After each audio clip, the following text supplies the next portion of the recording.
안녕하세요. 오토교 김정민입니다. 자, 이번 시간에는 LPG 하이브리드는 왜 만들지 않는가? 이 문제에 대해서 좀 얘기를 드리고자 합니다. LPG는 여러분들 잘 알고 계시죠? 액화석유가스라는 말입니다. Liquefied Petroleum Gas라는 말의 약자죠.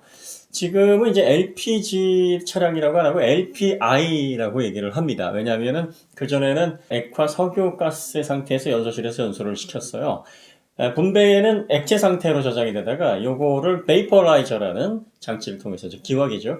증발기, 기화기 요 장치를 통해서 가스 상태로 다시 만들어서 이제 연소실에서 연소를 시키는 방식이었는데 이러다 보니까 액화석유가스가 뭐가 문제냐면 그 액체 상태에서 기체로 변하면서 생기는 효율성 저하, 뭐 출력 문제, 뭐 이런 것들도 문제점으로 대두가 됐습니다만 가장 큰 문제는 겨울철의 시동성이 굉장히 안 좋아진다는 얘기입니다.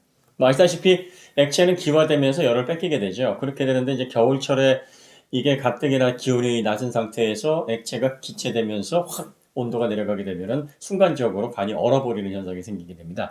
여름철에는 뭐 냉각 되고 시원하고 좋겠습니다만 겨울철에는 LPG 차량이 시동에 안 걸리거나 아니면 연비가 막 굉장히 떨어져서 효율성이 아주 바닥을 치는 그런 문제점들이 바로 이런 어떤 구조적인 문제 때문이었습니다. 그래서 그 LPG 차량을 이제 그 가스 상태에서 일반 가솔린 엔진과 동일한 인젝션, 그러니까 그 인젝터를 통해서 액체로 그대로 액화석유 상태로 분사를 해서 점화를 시켜서 출력을 내는 LPI 엔진이 지금은 이제 사용이 되고 있습니다. 자, 그러면 이제 LPI 방식의 하이브리드는 왜 없을까? 사실은 이제 우리나라에 가장 먼저 나온 하이브리드가 LPI 하이브리드였습니다. 2009년 7월 8일에 현대 아반떼 그리고 기아의 포르테에서 LPI 기반의 하이브리드를 만들어서 출시를 했습니다. 원래는 그 전에 2000년에 그 베르나 하이브리드를 선보인 적이 있었고 2004년에는 클릭, 또 프라이드 하이브리드도 선보인 적이 있었습니다. 그런데 이런 차량들은 실험적으로 만든 차량이었고 관공서에만 일부 납품을 해서 일반에게는 판매가 되질 않았죠. 차량 가격이 그때 당시 3,800만 원이었는데 뭐 이런저런 보조금 해가지고 한 1,000만 원 내외로 이렇게 판매가 됐던 걸로 알고 있는데 그러다가 이제 본격적으로 대중에게 판매된 차량이 2009년 7월 8일에 출시된 아반떼 RPI 하이브리드가 최초였습니다.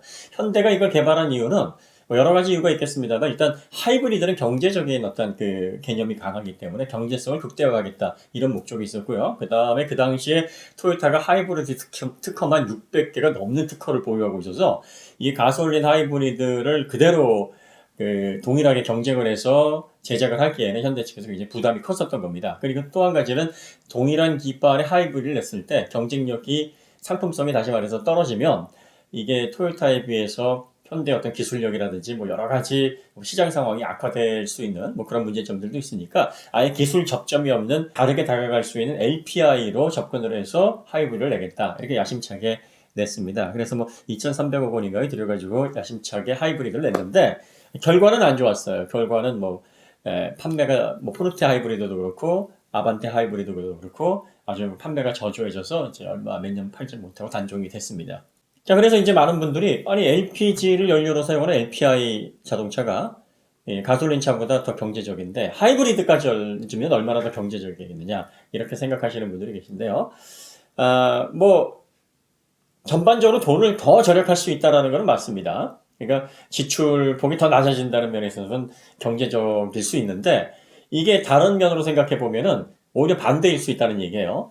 지금 그 LPG의 유류 가격이 가솔린의 뭐 대충 평균적으로 한 55% 정도 수준이 되죠. 그런데 이게 LPI 하이브리드의 장점도 될 수 있지만 반대로 이게 경쟁력이 떨어지는 부분일 수도 있습니다. 왜냐하면 이게 유류비를 절감할 때는 어느 쪽에 더 효과가 크냐면 비싼 연료를 사용하는 자동차에서 유류비를 절감할 때 훨씬 더 체감되는 효과가 큽니다. 그러니까 지출의 총합을 보면 LPI 하이브리드가 더 경제적인 건 맞는데 체감적으로 와닿는 거는 가솔린 하이브리드가 훨씬 더 이득처럼 보이게 되는 겁니다. 예를 들어서 가솔린 차량을 한 월 50만 원에 유지를 했던 분이 하이브리드로 바꾸게 되면 대략적으로 40% 정도의 연료를 절감하는 효과를 가져올 수 있다고 기대가 되니까 20만 원 정도를 절약할 수가 있는 겁니다. 자, 그럼 그거 조건에 그 환경을 그대로 LPI 차로 적용을 해보면 LPI는 뭐 7, 8만 원? 뭐 간단히 계산하기 좋은 30만 원으로 계산을 하죠. 30만 원이라고 계산을 해보면 하이브리드를 얹었을 때 얻어지는 이익은 대략적으로 한 40% 정도 아낄 수 있다고 보면은 12만 원 정도밖에 안 되는 겁니다. 가솔린 하이브리드는 20만 원에 돈을 절약할 수 있는 결과가 나오는 반면에 이 LPI 하이브리드는 12만 원으로 절약되는 금액 자체가 많이 낮아지는 겁니다. 자, 그럼 이걸 1년으로 계산해 보면은 상당히 큰 차이예요. 96만 원 정도, 거의 100만 원 돈의 차이가 나고 5년이면 500만 원의 격차가 나는 겁니다. 그러니까 가솔린 하이브리드가 더 매력적으로 보이는 거예요. 더군다나 LPG 충전소가 주유소에 비해서 턱없이 부족한 것도 사실이죠. 그래서 LPG 차량을 운행하시는 분들은 일단 충전소가 보이면 예의적으로 이렇게 충전을 해두는 습관을 가지고 계신 분들도 계십니다. 그러니까 이런 다시 말하면 충전의 불편함, 이런 것들도 감수해야 되고, 그리고 출력적인 부분에 있어서도 동일한 엔진 기반으로 설계가 되어 있다고 하더라도 대략적으로 10% 정도의 출력 차이를 냅니다. 요런 어떤 출력의 아쉬움. 그리고 또 한 가지는 이제 연비 부분인데요. 그 가솔린 같은 경우에는 현재 그 2리터 모델 기반으로 해서 대충 12km에서 리터당 13km의 연비로 출시가 되고 있습니다. 최신 차량 기준으로요. 그런데 LPI 같은 경우에는 9에서 10, 그 사이에요. 그러니까 대략 연비 부분에서도 한 25% 정도 떨어집니다. 아시다시피 에코 석유 가스를 사용하는 차량들, LPI 차량들은 이 가스 충전 탱크가 있어야 됩니다. 여기에다가 이제 하이브리드를 얹게 되면은 전기 모터, 인버터, 그러면 뒤쪽에 이제 배터리가 들어가야 되는데 이 배터리가 뭐 밑으로 들어가던 트렁크에 들어가던 무게를 증가시키는 문제가 있고 또 트렁크 공간을 더 협소하게 만드는 문제가 있어요. 그러니까 뭐 좌석 바닥으로 뭐 배터리를 배치를 하고 뭐 이런 식으로 설계를 하면 최소화시킬 수는 있으나 어쨌든 설계가 복잡해지는 것으로 오는 어떤 공간적인 제약 뭐 이런 문제점들도 LPI 하이브리드에서 이제 해결해야 되는 문제점들이죠. 그러니까 제조사에서는 LPI 하이브리드를 제작을 하면서 극복해야 되는 난제들이 많은데 문제는 이렇게 만들어 놓고 국내 시장에서 이게 제대로 팔리지 않으면 이 개발비를 환수를 할 수가 없다는 데 있어요. 세계적으로 우리나라처럼 에카 천연가스 충전소가 그나마 잘 갖춰져 있는 나라가 얼마 없거든요. 뭐 호주나 아니 뭐 벨기에 뭐 그 정도가 좀 잘 갖춰져 있는 나라들이고 그 외에는 거의 뭐 이거를 자동차 연료로 사용할 수 있다고 말할 수 없을 정도로 충전 인프라가 빈약합니다. 그런 상황에서 이 LPI 하이브리드를 내놓는다고 해서 이거를 수출할 수 있는 가능성은 거의 없거든요.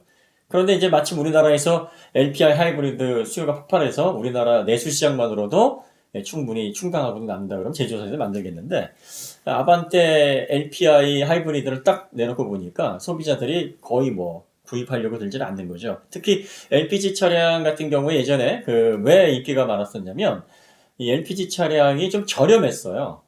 그리고 각종 세제 혜택도 받을 수가 있습니다. 그러니까 이런 것들 때문에 굉장히 경제적으로 저렴한 차로 여겨졌고 제조사에서도 이러한 경제성을 바탕으로 LPG 차량들을 상당히 저렴한 트림으로 해서 가격 경쟁력을 확실하게 뒀었습니다. 뭐 택시나 대중교통을 찾는 분들도 경제성에 초점이 맞춰져 있고요.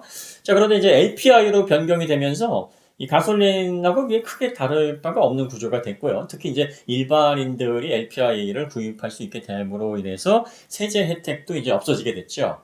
그러다 보니까 이 LPI를 구입한다는 거는 그냥 저렴한 연료를 사용할 수 있다는 이점. 그거밖에 없어요. 그래서 실제로 지금 소나타 LPI 같은 경우에는 이제 가격표를 보시면 가솔린 모델하고 별 차이가 없어요.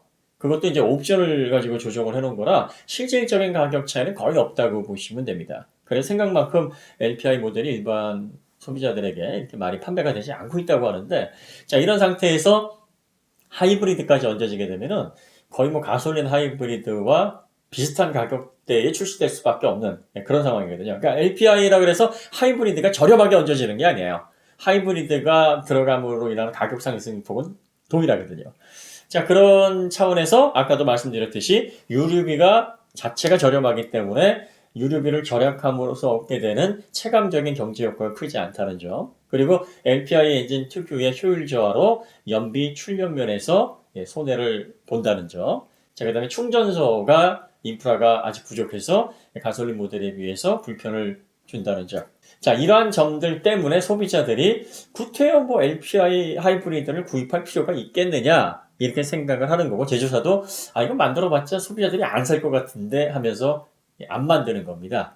단순히 하이브리드를 얹어서 얼마만큼 연비가 좋아지느냐의 이 효율 문제가 아니라는 거죠. 뭐 LPI는 기본적으로 가솔린하고 거의 구조가 비슷하기 때문에 하이브리드를 얹게 되면은 대략적으로 유류비가 한 전반적으로 40% 정도는 절약될 수 있는 그 정도의 효율은 충분히 낼 겁니다. 하지만 이렇게 여러 가지 문제점들로 인해서 소비자들이 LPI 하이브리드를 사느니 차라리 어디에서나 주유할 수 있고 출력도 좀 더 좋고 유리비 부분에서도 확실하게 아낀다라는 체감적인 어떤 이득을 준 그런 기분이 드는 하이브리드를 구입하는 게 좋지 않겠나, 그렇게 판단을 하고 있는 걸로 보입니다. 그러면 주행거리가 긴 택시 같은 경우에는 LPI가 확실히 이득이 되지 않겠는가, 뭐 그렇게 생각할 수 있겠는데, 아무래도 상용차로 사용을 하게 되면은 이 메인터넌스라든지 이제 수리, 부품이 고장 났을 때 교체하는 비용, 뭐 이런 것들까지 다 감안을 하게 됩니다. 그런데 아직까지 이 상용차를 사용하는 사용자분들, 소비자분들에서는 하이브리드에 대한 확신이 좀 없는 상태예요. 그래서 하이브리드가 고장 났을 때, 아니면은 뭐 전기 모터나 배터리 뭐 이런 부분들에서 수리를 요할 때 이게 상당한 그 수리비를 발생시키지 않겠는가. 그러면 결과적으로 유류비에서 아낀 비용들을 그쪽으로 뭐 다 지불해야 되는 그런 상황이 발생하지 않겠는가에 대한 불안감 때문에 하이브리드에 대한 수요가 또 많지 않을 거다라는 분석이 있어요. 그래서 LPI 하이브리드를 택시로 내는 부분에서도 제조사에서는 상당히 부담감을 느끼고 있는 상태죠. 뭐든지 제조사는 소비자들이 잘 사면 만듭니다. 그러니까 LPI가 효율이 떨어지든 충전소 문제를 가지고 있던 뭐 가격 문제가 어떻든 간에 고객들이 일단 구입을 하면 제조사는 만들게 돼 있는데, 고객들이 구입을 하지 않을 것 같은 그런 시장 상황이고 또 그런 어떤 분석들이 나오고 있으니까 제조사에서는 구태여 뭐 개발비 들여가지고 LPI 하이브리드를 만들 필요가 있겠는가 이렇게 결정을 해서 내질 않는 거죠.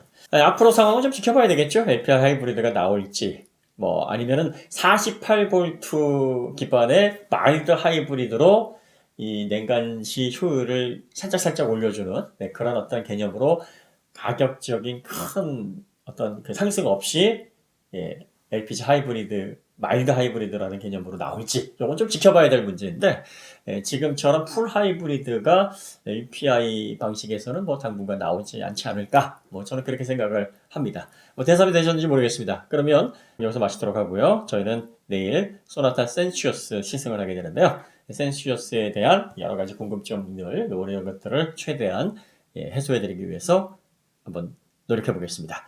더 좋은 콘텐츠로 다시 찾아뵙도록 하겠습니다. 감사합니다.